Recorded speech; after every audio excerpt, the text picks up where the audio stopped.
السلام علیکم ورحمۃ اللہ وبرکاتہ۔ دوستو، آج میں انشاءاللہ آپ حضرات کے سامنے بہت اہم اور زندگی سے جڑی ہوئی، ہیلتھ سے جڑی ہوئی بہت اہم باتیں کرنے والا ہوں۔ یہ انشاءاللہ یہ چیزیں آپ کو بھی کام آئے گی، آپ کے بچوں کے بھی کام آئے گی اور آپ کی پوری فیملی کے کام آئے گی۔ اتنی زبردست باتیں ہیں کیونکہ یہ وہ چیزیں ہیں جن سے انسان کی صحت، انسان کی تندرستی بنتی ہے، انسان کی ہیلتھ اچھی ہوتی ہے۔ اور یہ ساری ایسی چیزیں ہیں جو انسان بہت آسانی کے ساتھ گھر میں استعمال کر سکتا ہے۔ اللہ تبارک و تعالیٰ نے ویسے تو دنیا کے اندر بے شمار نعمتیں نازل کی، بے شمار نعمتیں، انسان بہت ساری چیزیں کھا رہا ہے، اللہ کھلا رہا ہے، لیکن ساری نعمتوں میں سے وہ غذائیں جو حضور صلی اللہ علیہ وسلم کو پسند تھی، آج ان کا انشاءاللہ آپ کے سامنے تذکرہ کروں گا۔ اور اس لیے مجھے ذکر کرنے کی ضرورت پڑی کہ ہمیں کم از کم پتہ تو ہونا چاہیے کہ ہمارے نبی کن کن چیزوں کو کھانے میں پسند کرتے تھے۔ اور زیادہ تر تو اللہ کے رسول علیہ السلام کا مزاج یہ رہا ہے کہ اگر آپ کے سامنے کوئی چیز پیش آتی تو آپ زیادہ تکلف نہیں فرماتے، کھانے کا دل کرتا آپ کھا لیتے، ورنہ آپ چھوڑ دیتے۔ لیکن کچھ مرغوب اشیاء یعنی آپ کی پسندیدہ چیزیں ایسی بھی ہیں جن کو آپ بڑے شوق سے کھاتے تھے، آپ ان کا ذائقہ محسوس کر کے حضرات صحابہ سے بتایا بھی کرتے تھے کہ یہ چیزیں مجھے بہت زیادہ پسند ہے۔ دوستوں، میں ایک چیز آپ حضرات کے سامنے آج ذکر کروں گا اور آپ سے یہ درخواست کروں گا کہ اپنی ڈائٹ کے اندر، اپنے کھانوں کے اندر ان چیزوں کو ضرور لائیں، ان کا استعمال کریں۔ عورتیں بھی کھائیں، مرد بھی کھائیں، بچوں کو بھی کھلائیں۔ تندرست اچھی ہو جائے گی، صحت بنے گی، بیماریوں سے حفاظت ہوگی۔ ظاہر ہے دوستو، انسان کما ہی اسی لیے رہا ہے کہ انسان آسانی اور سکون اور سہولت کے ساتھ زندگی گزار دے۔ آدمی بیمار پڑ جائے پھر کہاں ہے زندگی کا مزہ؟ اس لیے ان چیزوں کو ضرور استعمال کرے۔ بہت بہترین غذائیں ہیں جو اللہ کے نبی علیہ السلام پسند فرمایا کرتے تھے۔ سب سے پہلی چیز جو حضور علیہ السلام کو بہت زیادہ پسند تھی وہ تھی کھجور۔ اس کو اہل عرب عام طور سے کھجور کا بہت زیادہ استعمال بھی کیا کرتے تھے، اور حضور علیہ السلام کھجور کو بہت شوق سے کھاتے تھے اور اس کی تعریف فرماتے تھے، اس کی فضیلت بیان کرتے تھے، خاص طور سے اجوا کھجور کی۔ جتنے بھی لوگ دل کے مریض ہیں، جو جن کو گھبراہٹ ہوتی ہے، وہ صبح 7 اجوا کھجور استعمال کر لیا کرے۔ لیکن مشورہ یہ دوں گا کہ کسی حکیم سے رابطہ کر کے ہی ان چیزوں کا بہرحال استعمال کرے۔ اگر کوئی آدمی بیمار ہے اور اگر کوئی تندرست ہے، صحیح سالم ہے، تو وہ 7 کھجوریں اپنی ڈائٹ کے اندر ضرور لے کر آئے، کیونکہ اس سے یہ فائدہ ہوگا کہ دل انشاءاللہ مضبوط رہے گا۔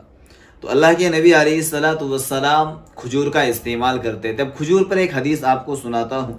نبی علیہ السلام کا ارشاد ہے کہ جو شخص روزانہ صبح کے وقت 7 اجوا کھجوریں کھا لے تو اس دن زہر اور جادو اسے کوئی نقصان نہیں پہنچا سکتا۔ جس دن بھی آدمی 7 اجوا کھجور کھائے گا تو اس دن نہ اس کو کوئی زہر نقصان پہنچائے گا اور نہ انشاءاللہ اس پر کوئی جادو اثر کرے گا۔ ایک جگہ آپ نے فرمایا کہ یہ جنت کا پھل ہے، اس میں زہر سے شفا ہے۔ تو ایک تو اپنی غذاؤں کے اندر، اپنے کھانے پینے کے اندر کھجور، اچھی کھجور استعمال کرے، اچھی کھجور کا۔ دوسری چیز ہے دوستو کہ اس کے فائدے کیا ہے؟ اس کے فائدے یہ ہوتا ہے کہ کھجور سے انسان کو توانائی ملتی ہے، قوت ملتی ہے، اعصاب مضبوط ہوتے ہیں، انسان کے جسم کو نشو و نمائی ملتی ہے۔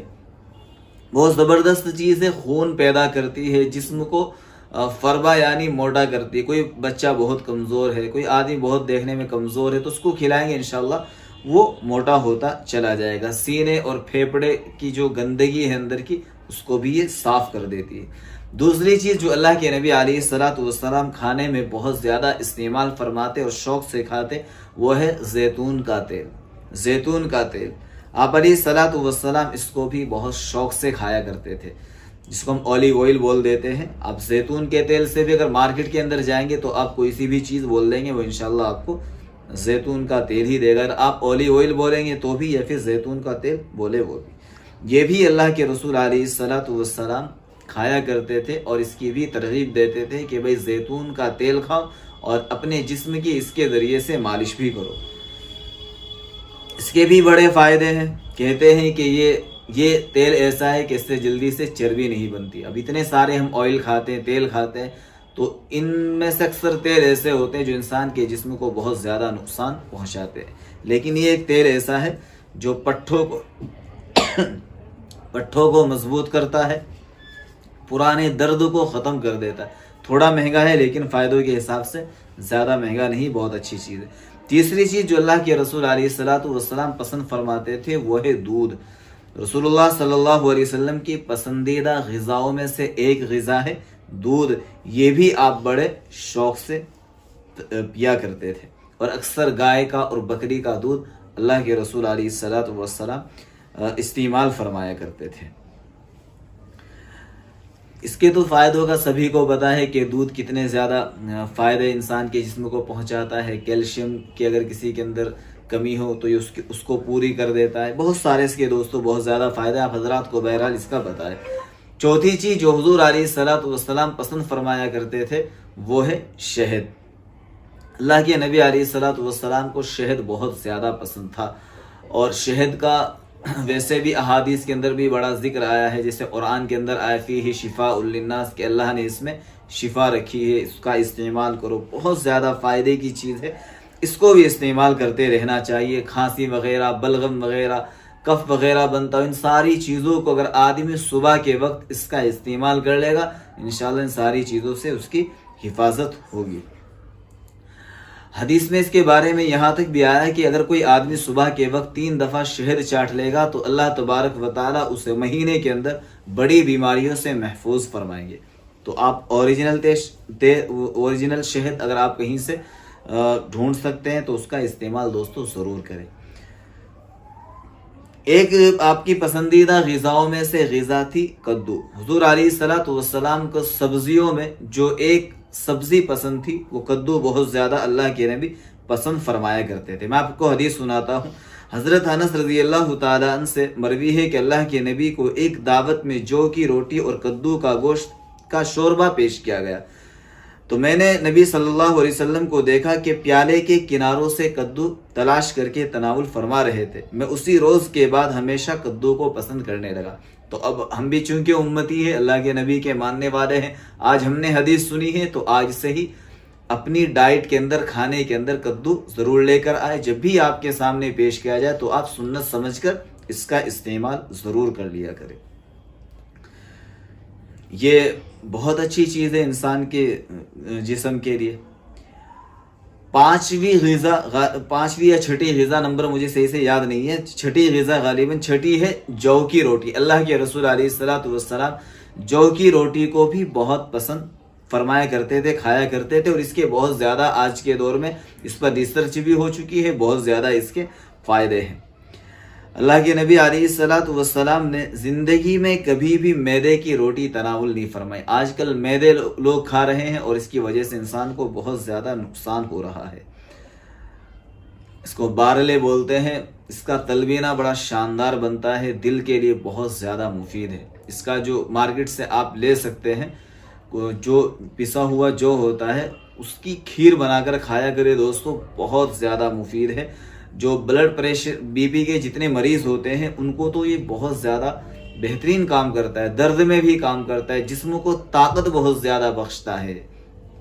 اگر آپ کو اس کے بارے میں معلوم کرنا ہے کہ کس طریقے سے کھانا ہے تو مجھے کمنٹ کر کے پوچھیں، میں انشاءاللہ اس کی ڈیٹیل بتا دوں گا کہ اس کا استعمال کس طریقے سے کرنا ہے. یہ ایسی چیزیں جو انسان کے چہرے کے داغ، دھبے، دانے، یہ ساری چیزیں بھی یہ ختم کر دیتا ہے، یعنی جلد کی بیماریوں سے آدمی کو بچاتا ہے. 7ویں چیز ہے دوستو سرکہ. کوئی سا بھی سرکہ ہو آپ اس کا استعمال کریں. یہ بھی اللہ کے رسول بہت زیادہ اس کو پسند فرماتے تھے اور اس کا استعمال کرتے تھے. آپ نے فرمایا کہ سرکہ کتنا بہترین سالن، یعنی اس کی فضیلت کو اور اپنی پسندیدگی کا ایک اظہار فرمایا کہ کتنی بہترین چیز ہے سرکہ. چلو میں حدیث سنا دیتا ہوں. ام ہانی رضی اللہ تعالیٰ عنہ فرماتی ہے نبی صلی اللہ علیہ وسلم میرے گھر تشریف لائے اور فرمایا کیا تیرے پاس کھانے کے لیے کوئی چیز ہے؟ میں نے عرض کیا سوکھی ہوئی روٹی اور سرکے کے سوا کچھ نہیں. اللہ کے نبی نے فرمایا وہی لے آؤ. وہ گھر سالن سے خالی نہیں جس گھر میں سرکہ، یعنی اس گھر کے اندر گویا کہ سالن ہے جس گھر کے اندر سرکہ ہے.